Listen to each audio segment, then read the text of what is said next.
Olá, pessoal. Tudo bem? Coisa boa. Estamos aqui de novo, né? Mais um dia para bater um papão. E hoje, gente, vou dizer para vocês, o tema de hoje é o tema. Por quê? Falar sobre escolhas é falar sobre tudo aquilo que permeia a nossa vida. Absolutamente tudo que a gente faz na vida vai ter relação com escolhas, né? Por exemplo, acordo, tenho que ir para o centro da cidade, aí eu sei que eu posso ir de ônibus, eu posso ir de bicicleta, eu posso ir de carro, eu posso pegar uma carona, posso ir de moto, posso ir a pé. Por exemplo, isso é uma escolha, né? Outro tipo de escolha, acordo de manhã, que roupa que eu vou usar? É uma escolha. O que eu vou comer? Que tipo de curso eu devo fazer para melhorar na minha profissão? Começando desde o curso que eu vou fazer para a graduação. Aí depois eu tenho que fazer pós-graduação, que tipo de especialidade seria interessante para agregar valor positivo ao meu caminho profissional, por exemplo. Então, quando a gente fala de escolhas, a gente está falando de absolutamente tudo que a gente faz na vida. Tudo envolve escolhas, né? Então, se eu quero ter rede social, se eu não quero, se eu quero conversar com essa ou com aquela pessoa, e por aí vai. A vida é feita de escolhas. Por outro lado, a gente não aprende muito, assim, direcionadamente falando, a respeito das escolhas e de como funciona isso dentro do nosso encéfalo, né? Falando de cérebro. Na verdade, a gente vai aprendendo com tentativa e erro. Aliás, vale dizer, fica aqui a dica. O erro, ele é fundamental. Porque é a partir do erro que eu começo a entender que, opa, não dá para ir por aqui. Por exemplo, saí de casa, estava olhando para o dia lindo que estava lá no céu, o sol maravilhoso, puf, meti o pé num buraco, caí no buraco. Aprendi que ali tem um buraco. Enquanto não consertarem esse buraco, toda vez que eu for sair, eu vou, na verdade, eu já aprendi, eu entendi que eu caio no buraco, que eu posso me sujar, que eu posso me machucar, então eu vou contornar esse buraco. Isso é um aprendizado a partir do erro, né? E eu, na próxima vez, eu faço o quê? Eu escolho um outro caminho. E isso que eu estou falando tem relação direta com duas coisas importantes quando a gente fala sobre escolhas. Para falar de escolhas, é interessante trazer para vocês dois dados. O primeiro dado é em relação à construção do hábito. Mas afinal, por que a gente faz o que a gente faz, né? Por que eu escolho fazer assim quando eu já pensei a respeito daquilo? E eu sei que do outro jeito, muitas vezes até o oposto, é o jeito certo de fazer. Por que será que eu estou sempre incorrendo no mesmo erro, né? Na hora H, vou lá e faço. Aí depois, puxa vida, não devia ter feito, né? Eu já sabia que não era por aí e não devia ter feito. E aí surge aquela história, ei, quanta gente, delícia! E aí surge aquela história de você verdadeiramente, você vai aprendendo a partir dessas circunstâncias da vida. Então, obviamente, hoje a gente vai falar sobre hábito, construção do hábito, e vai falar sobre dois modos de pensar do cérebro. Na verdade, o nosso encéfalo ele tem duas maneiras de pensar, rápido e devagar. E esse é um livro que, aliás, fica a dica, né, do Daniel Kahneman. É um livro de 2011, se me lembro bem, que chama Rápido, Devagar e Devagar, Duas Formas de Pensar. O Kahneman, ele é um psicólogo, né? E você vê, ele escreveu esse livro em 2011, mas em 2002, lá atrás, ele ganhou o Nobel de Economia, sendo psicólogo, Por quê? Porque ele foi estudar essa questão do comportamento e da tomada de decisão em relação às coisas da vida. E ele percebeu que o cérebro tem essas duas formas de agir, né?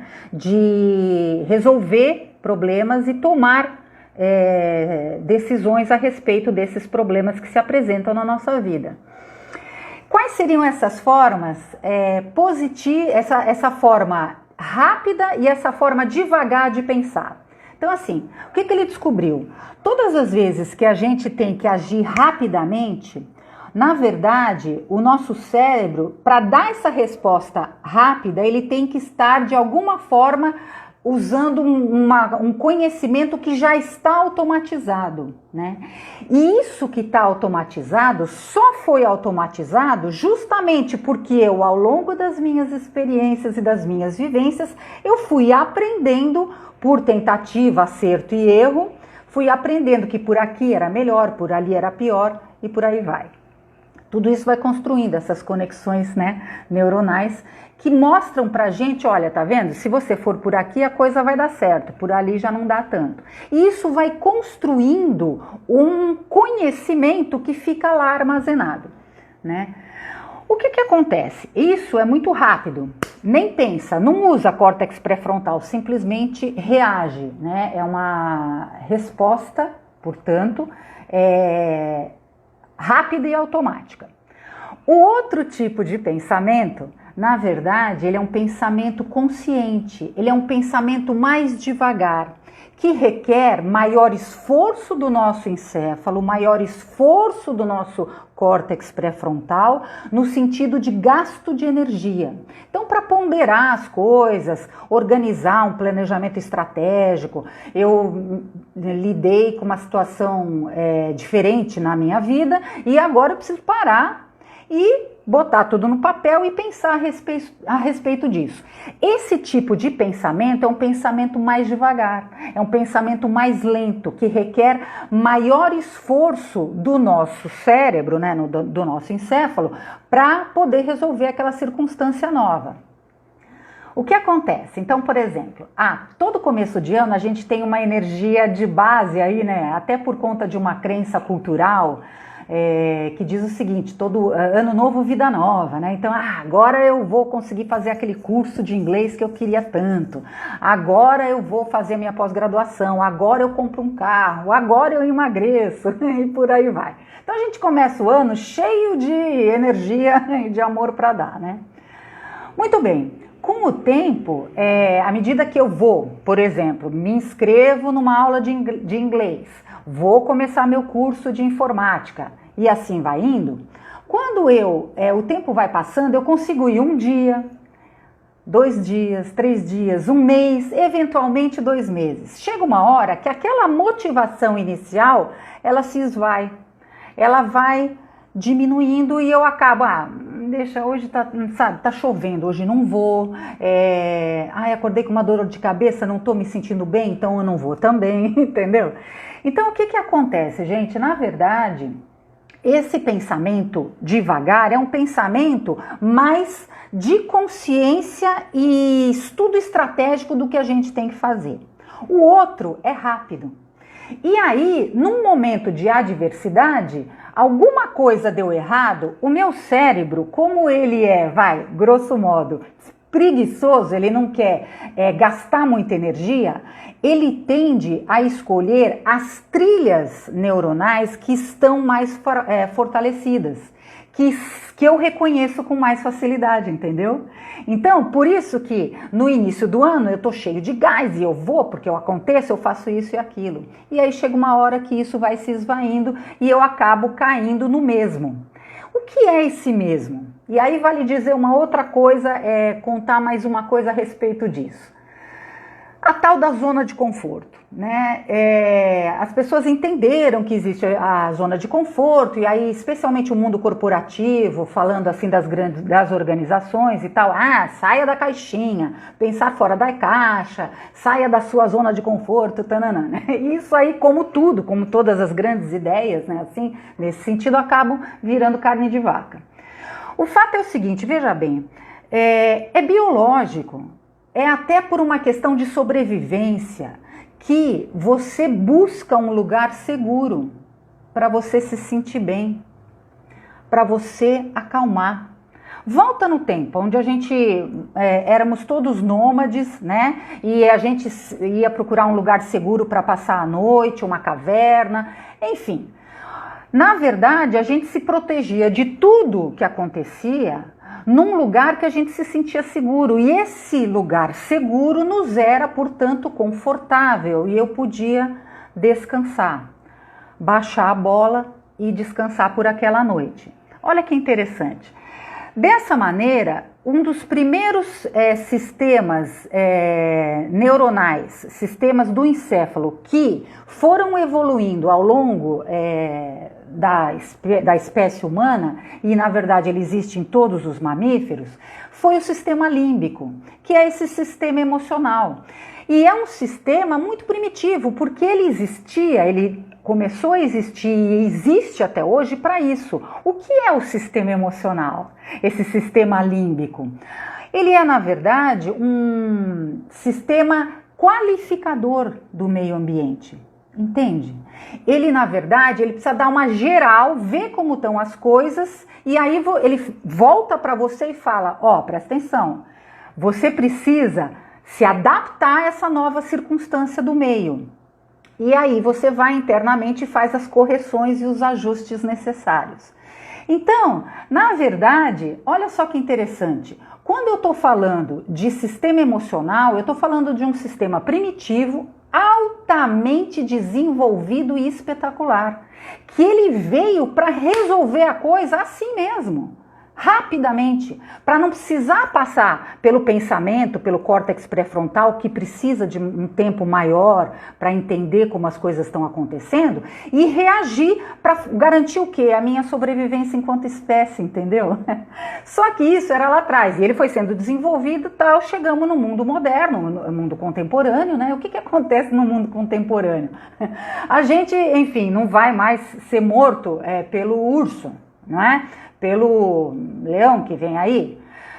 Hoje em dia tem a questão da violência, então a gente está sempre em alerta, né? Mas o fato é o seguinte, se você aprendeu, por exemplo, se você aprendeu que determinada rua ela é perigosa, tu não vai mais passar por ali. Você já aprendeu que por ali não deve passar. Então automaticamente você já vai mudar de caminho para ir para determinado local. E isso tudo tem relação direta com as nossas escolhas, sabe?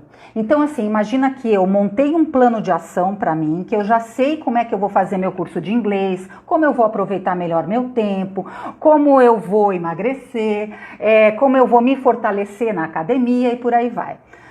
Ao menor sinal de, sabe, hoje não dá, hoje não tô bem, eu acabo caindo naquela conexão neuronal mais fortalecida, que era a minha zona de conforto. Aquilo que, tudo bem, ele não vai me dar uma recompensa mais a médio e longo prazo, que na verdade seria o quê? Emagrecer, ter fortalecimento muscular e tudo mais, mas ele me dá uma recompensa maravilhosa, que é o quê?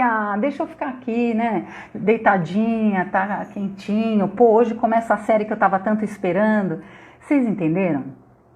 Então, na verdade, essa questão das escolhas, as escolhas acontecem através desse nosso sistema. Só que são dois sistemas diferentes. Um leva mais tempo, um é mais devagar e um é mais rápido. Então fica a dica aí desse livro para quem quiser estudar mais profundamente, esse psicólogo, né, cognitivo que, Ave Maria, ganhou o Nobel da economia, justamente falando sobre economia comportamental, né? Que o que dentro da psicologia pode mostrar para mim que eu devo ou não fazer essa escolha em relação à administração da nossa vida, da nossa casa e tudo mais.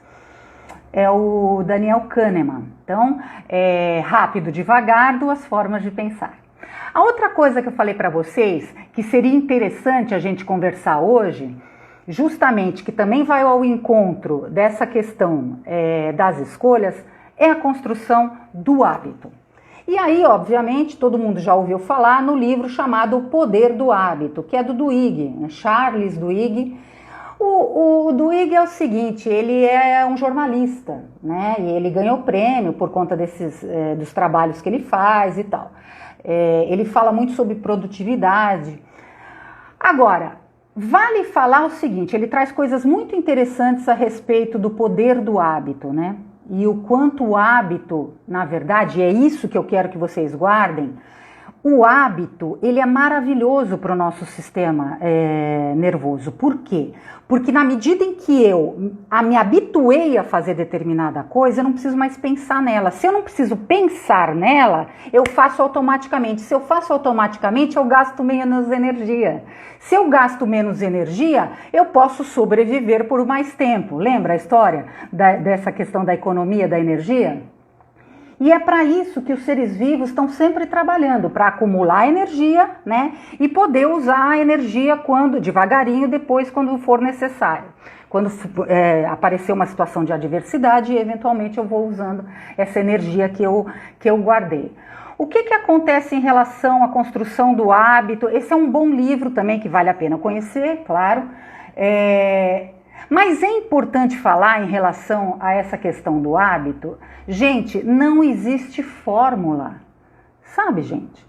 É claro que hoje em dia, do ponto de vista do marketing, a gente quer frases de efeito, né? Que vendem. As frases de efeito vendem, elas são rápidas como o mundo contemporâneo, então um monte de estímulo acontecendo e as frases de efeito, elas ajudam, né?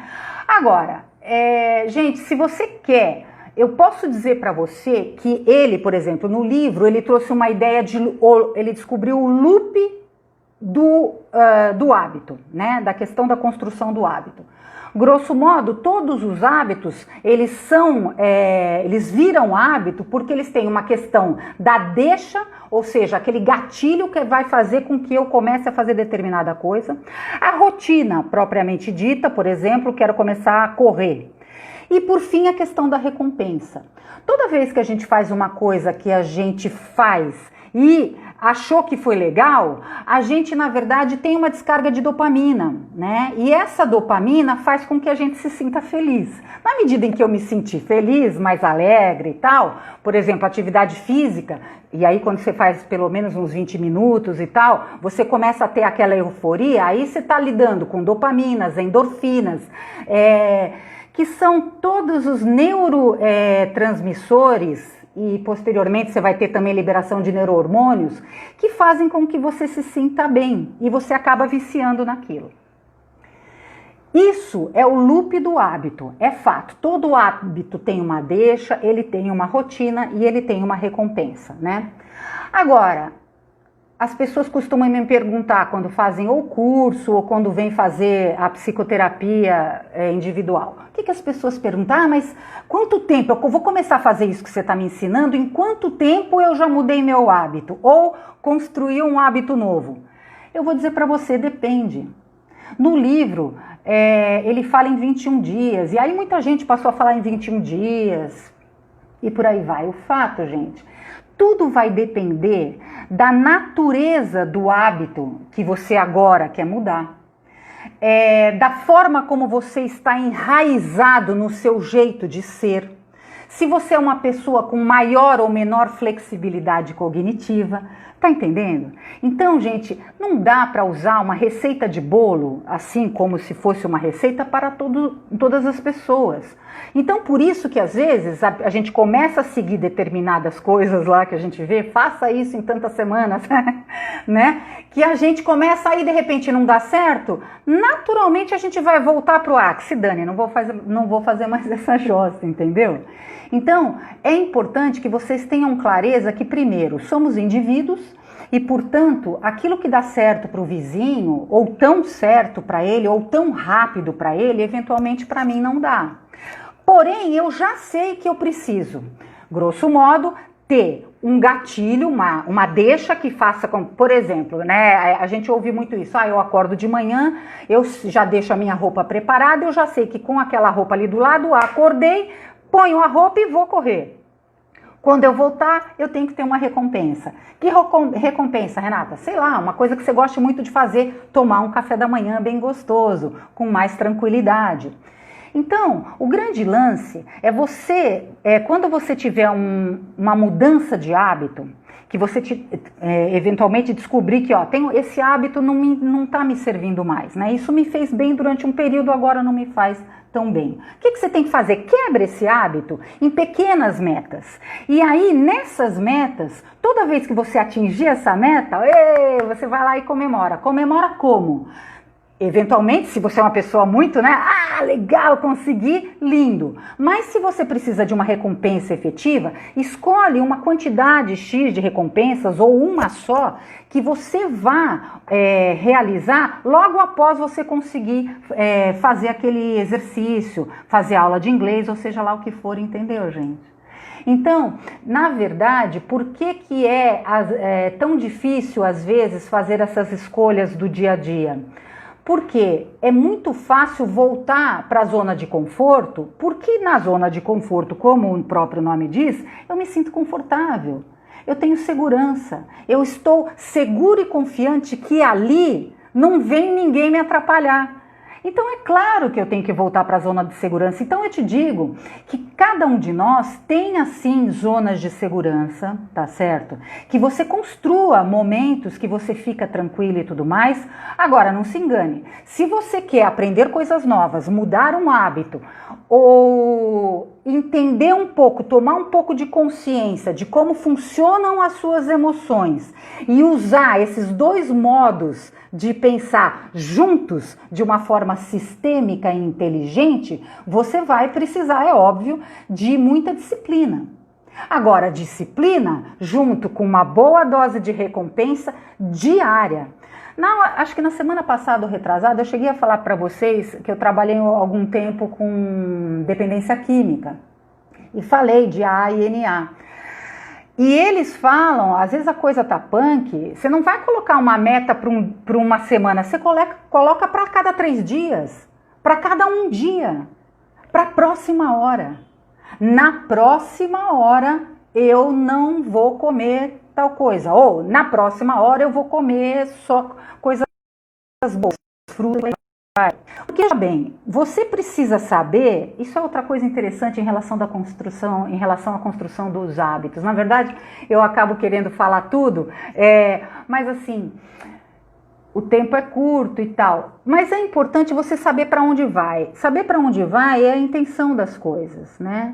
E então, assim, você vai ter um objetivo que você quer seguir, e você então tem aquela intenção, você está focado naquele médio e longo prazo. E no pequeno prazo, no dia a dia, você vai tendo essas pequenas recompensas que vão mantendo você no curso que a gente sabe que é suado de uma transformação, de construção de novos hábitos e por aí vai.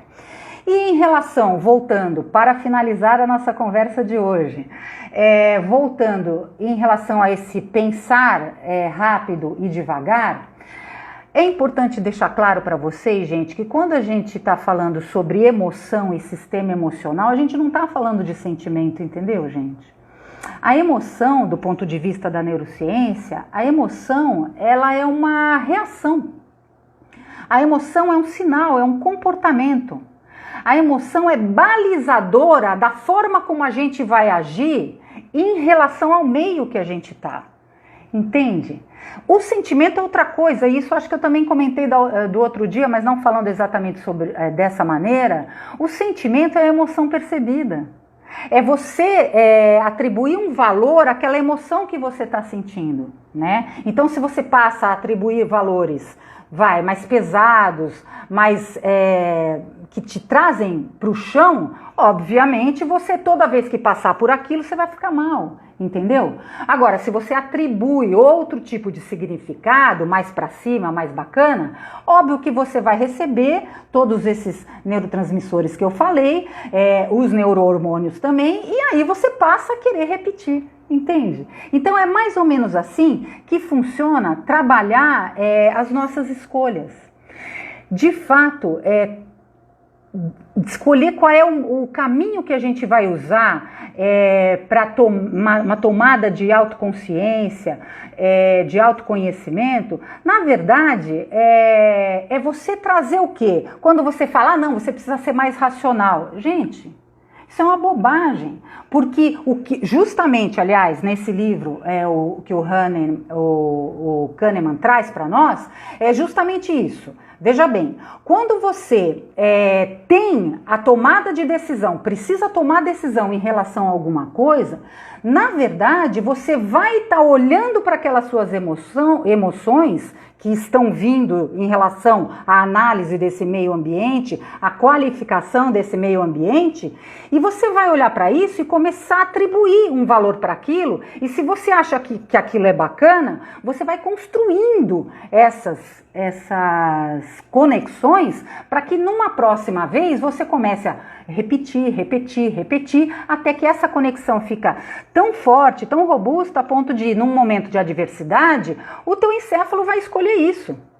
Não vai escolher aquele jeito antigo de corresponder. Por exemplo, uma pessoa que é muito agressiva no jeito de falar, uma pessoa que agride os outros e tudo mais. Eventualmente ela chegou na conclusão que ela não quer mais isso para ela, que ela quer mudar isso.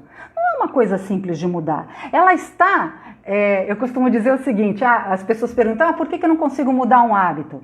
A resposta é porque você está viciado nisso, entendeu? Você está viciado nesse tipo de conexão. É isso que está acontecendo. E quando a gente fica viciado, o cérebro já vai para lá. Por quê? Vocês lembram no começo? Ele não quer gastar... tem essa questão da preguiça, num bom sentido, que ele está economizando energia. E toda vez que eu tenho que parar e pensar numa coisa, na verdade, eu gasto mais energia. Entendeu? Então, o grande lance é eu conseguir construir um hábito. Conseguir transformar um hábito que agora eu identifico que é ruim e que eu quero uma outra coisa para mim. Tão logo eu tenho entendido qual é o trinômio, né, desse loop de hábito, aí eu tenho uma prática, eu sei direitinho o que eu preciso fazer, aí eu começo a fazer o quê? Repetir. Repete, até que vira hábito, e o hábito, na verdade, é o quê? É algo que eu não preciso pensar. Hábito é aquilo que eu faço sem pensar. Eu simplesmente faço e acabou. Legal? Curtiram? Gostaram da live de hoje, da Pocket Act Live? Gente, eu vou dizer, tô super feliz que vocês entraram, que vocês estão aqui junto, viu? Agradecer a presença de todo mundo, dar tchauzinho para todo mundo que tá acenando. Mandar um beijo para todos vocês, obrigada pela presença. E é isso aí, toda semana a gente bate um papão, e aí, quem sabe, a gente de alguma maneira vai um ajudando o outro, né? Para aguentar o tranco. Ê, viva nós! Tá bom, gente? Beijo grande, até semana que vem. Tchau, tchau. Lindos, vocês são lindos. Ai, gente.